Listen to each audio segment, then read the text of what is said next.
Olá, pessoal do direito! Quem atua na área internacional sabe que um detalhe pode mudar o rumo de um processo.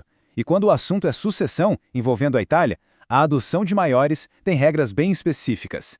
Nesta análise, a gente vai mergulhar nos artigos 291 a 314 do Código Civil Italiano e entender, de forma bem prática, o que isso significa para os casos que chegam até nós. Nosso roteiro é bem direto. Primeiro, vamos ver os requisitos, ou seja, quem pode adotar. Depois, os efeitos práticos disso, como fica o nome, os vínculos familiares. Na sequência, um ponto mais drástico, quando a adoção pode ser desfeita. E por fim, vamos ver o caminho das pedras, o processo lá no tribunal. Tudo pronto? Então vamos lá. Então, começando pelo começo, os requisitos. O que a lei italiana exige para que uma adoção de maior de idade seja válida. Não é um processo simples e tem algumas condições bem claras. A primeira regra é sobre a idade de quem adota. É preciso ter, no mínimo, 35 anos. A legislação busca, com isso, uma certa maturidade, uma estabilidade na vida de quem vai assumir essa grande responsabilidade. E não para por aí. Além dos 35 anos, a lei exige uma diferença de idade de pelo menos 18 anos entre o adotante e o adotado. Sabe por quê? A ideia é meio que simular uma relação natural entre gerações, como a de pais e filhos. E olha, a adoção não é uma decisão que afeta só duas pessoas. É preciso que todo um círculo de pessoas próximas concorde. Mas aqui tem um detalhe de ouro para nossa prática jurídica. Se um consentimento for negado sem um motivo justo, o tribunal tem o poder de ignorar essa recusa e seguir com o processo. Certo.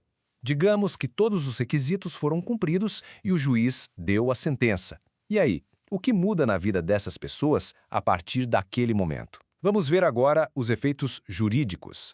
A primeira mudança, e a mais óbvia, é no nome. O adotado passa a usar o sobrenome do adotante antes do seu próprio sobrenome de família. Por exemplo, se o Mário Rossi adota o Luca Bianchi, o nome dele vira Luca Rossi Bianchi. É um símbolo bem forte dessa nova ligação.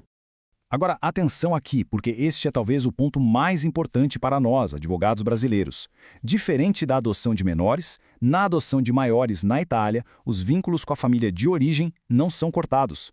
O adotado continua tendo todos os direitos e deveres, inclusive o de herança, com seus pais biológicos. Isso é uma virada de chave em muitos casos.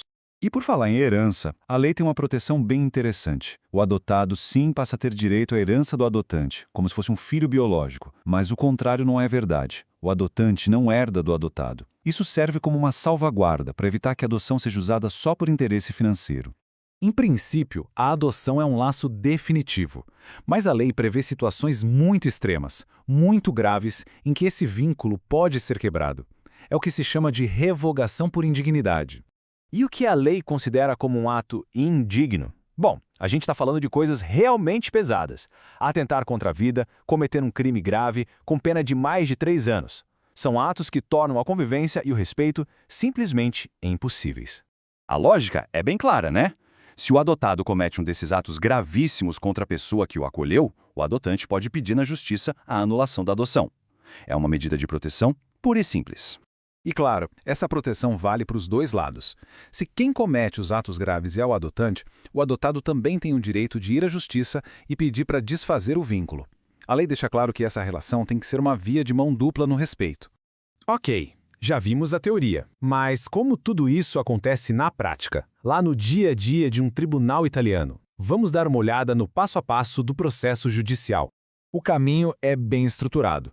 Primeiro, o tribunal faz uma checagem de toda a documentação para ver se a lei foi seguida à risca. Depois, vem um momento mais solene. As partes, cara a cara com o juiz, confirmam a vontade de seguir em frente. Com tudo certo, o tribunal se reúne e dá a sentença. E por último, essa decisão é registrada oficialmente. A partir daí, a adoção é fato. E depois de tudo isso, fica no ar uma pergunta fundamental para a gente. Como essas regras italianas, especialmente essa de manter o vínculo com a família biológica, impactam o inventário, uma sucessão que tramita aqui no Brasil? É um desafio que exige um olhar muito atento. Para lidar com esses casos, é fundamental lembrar dos pontos-chave que a gente viu, os requisitos bem definidos de idade e consentimento, o fato importantíssimo de que os laços com a família de origem não se perdem e as hipóteses raras mais possíveis de revogação por indignidade. Bom, pessoal, espero que essa análise tenha sido útil e tenha esclarecido o tema. Se este conteúdo foi proveitoso para a sua prática, considere se inscrever aqui e ativar as notificações para não perder os próximos. Um grande abraço e até a próxima!